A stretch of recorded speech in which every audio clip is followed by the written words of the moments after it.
Okay, let's continue with the second book of the tale of Despereaux. Despereaux, Chapter 16, Blinded by the Light. As our story continues, reader, we must go backward in time to the birth of a rat named Despereaux and called Despereaux, a rat born into the filth and darkness of a dungeon several years before the mouse Despereaux was born into the light upstairs. Reader, do you know the definition of the word Despereaux?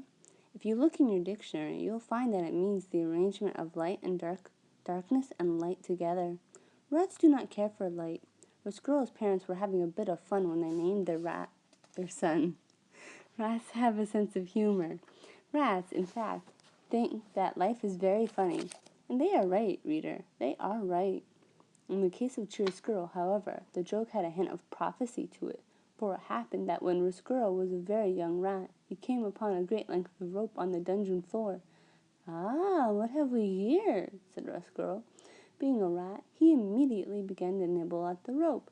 "Stop that!" boomed a voice, and a great hand came out of the darkness and picked up the rat by his tail and held him suspended upside down.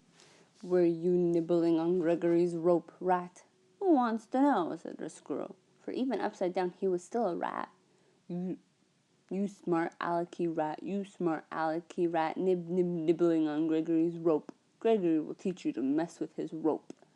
And keeping Despereaux upside down, Gregory lit a match with the nail of his thumb, and then the brilliant flame right in Despereaux's face. "Ah," said Despereaux. He pulled his head back, away from the light, but alas, he did not close his eyes, and the flame exploded around him and danced inside him. "Has no one told you the rules?" said Gregory. "What rules?" "Gregory's rope, rat, is off limits." "So?" "Apologize for chewing on Gregory's rope." "I will not," said Despereaux. "Apologize? No, filthy rat," said Gregory. "You black-souled thing. Gregory has had it with you rats." He held the match closer to Despereaux's face, and a terrible smell of burnt whiskers rose up around the jailer and the rat. And then the match went out, and Gregory released Despereaux's tail. He flung him back into the darkness.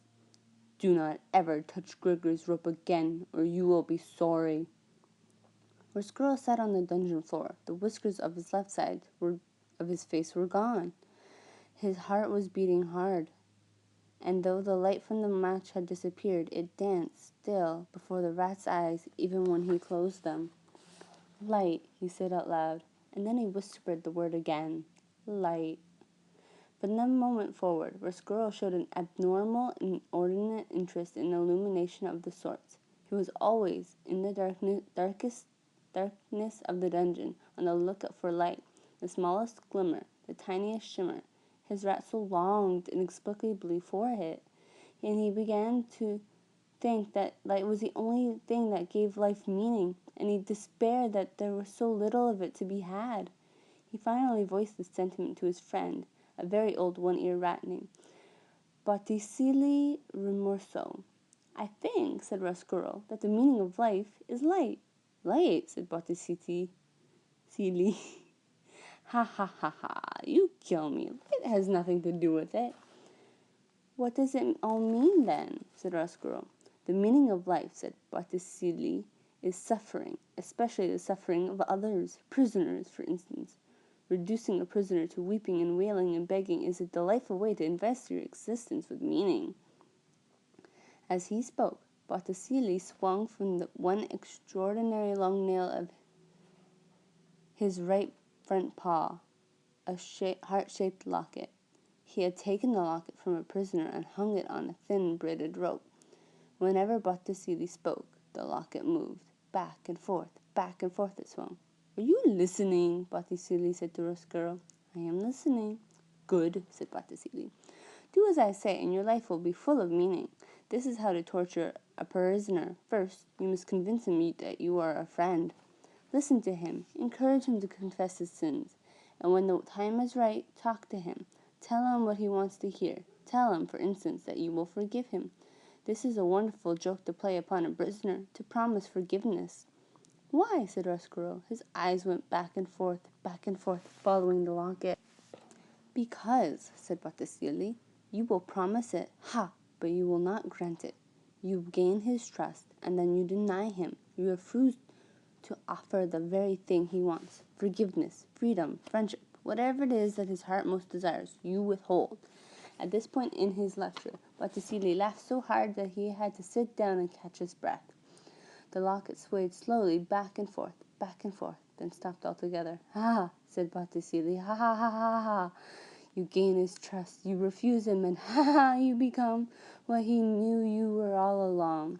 What you knew you were all along. Not a friend, not a confessor, not a forgiver, but ha ha ha! A rat." Botticelli wiped his eyes and shook his head and sighed a great sigh of contentment. He set the locket in motion again. At that point, it is most effective to run back and forth over the prisoner's feet, inducing physical terror along with this emotional sort. "Oh," he said, "it is such a lovely game, such a lovely game. And it is just absolutely chock full of meaning." "I would like very much to torture a prisoner," said Roscuro. "I would like to make someone suffer." "Your time will come," said Botticelli. "Currently all the prisoners are spoken for, but another prisoner will arrive sooner or later." How do I know this to be true?" "Because, Roscuro, thankfully there is evil in the world, and the presence of evil guarantees the existence of prisoners." "So soon there will be a prisoner for me?" "Yes," said Botticelli Remorso. "Yes. I'm looking forward to it." "Ha ha ha! Of course you are looking forward to it. You are looking forward to it because you are a rat, a real rat." "Yes," said Roscuro, "I am a real rat." "Concerned not at all with delay," said Botticelli. "Concerned not at all with delay," repeated Roscuro. Botticelli laughed again and shook his head. The locket, suspended from the long nail on his paw, swung back and forth, back and forth. "You, my young friend, are a rat." "Exactly, yes. Evil, prisoners, rats, suffering. It all fits together so neatly, so sweetly. Oh, it is a lovely world. A dark, lovely world." Chapter 17. Small Comforts. Not long after the conversation between Botticelli and Roscuro, a prisoner did arrive. The dungeon door slammed, and the two rats watched a man being led by a king's soldier down the stairs into the dungeon. "Excellent," whispered Botticelli. "This one is yours." Roscuro looked at the man closely. "I will make him suffer," he said.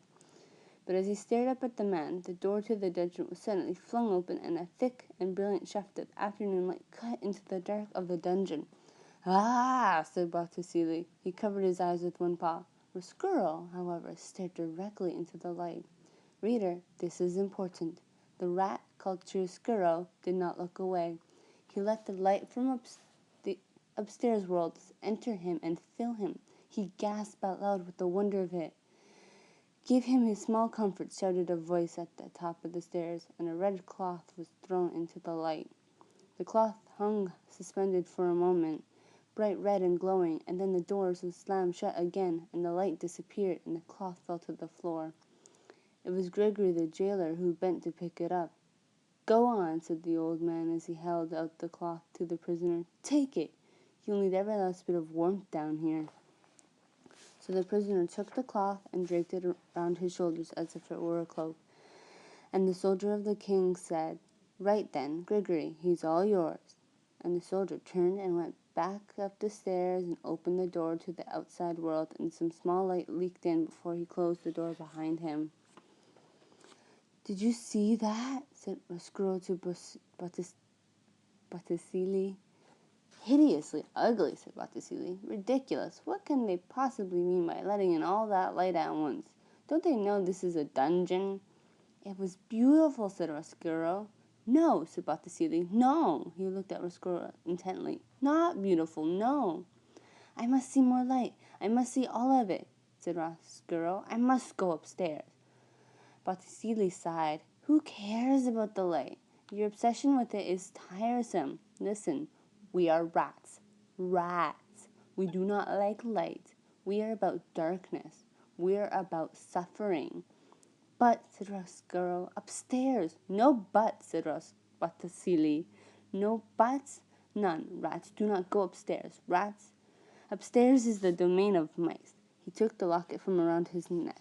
"What?" he said, swinging it back and forth. "Is this rope made of?" "Whiskers." "The whiskers of whom?"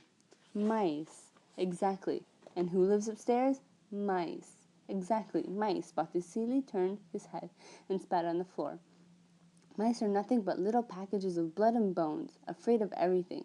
They are despicable, laughable, the opposite of everything we strive to be. Do you want to live in their world?" Roscuro looked up past Botticelli to the delicious sliver of light that shone out from underneath the door. He said nothing. "Listen," said Botticelli. "This is what you should do. Go and torture the prisoner. Go and take the red cloth from him. The cloth will satisfy your cravings for something from the world. But do not go up into the light. You will regret it." As he spoke, the locket swung back and forth, back and forth. "You do not belong in that world. You are a rat. A rat. Say it with me." "A rat," said Roscuro. "Ah, but you are cheating. You must say, 'I am a rat,'" said Botticelli, smiling his slow smile at Roscuro. "I am a rat," said Roscuro. "Again," said Botticelli, swinging his locket. "I am a rat." "Exactly," said Botticelli. "A rat is a rat is a rat. End of story. World without end. Amen." "Yes," said Roscuro. "Amen. I am a rat." He closed his eyes. He saw again the red cloth spinning against the backdrop of gold, and he told himself, reader, that it was a cloth that he desired, not the light. We will continue later, little one. Good night.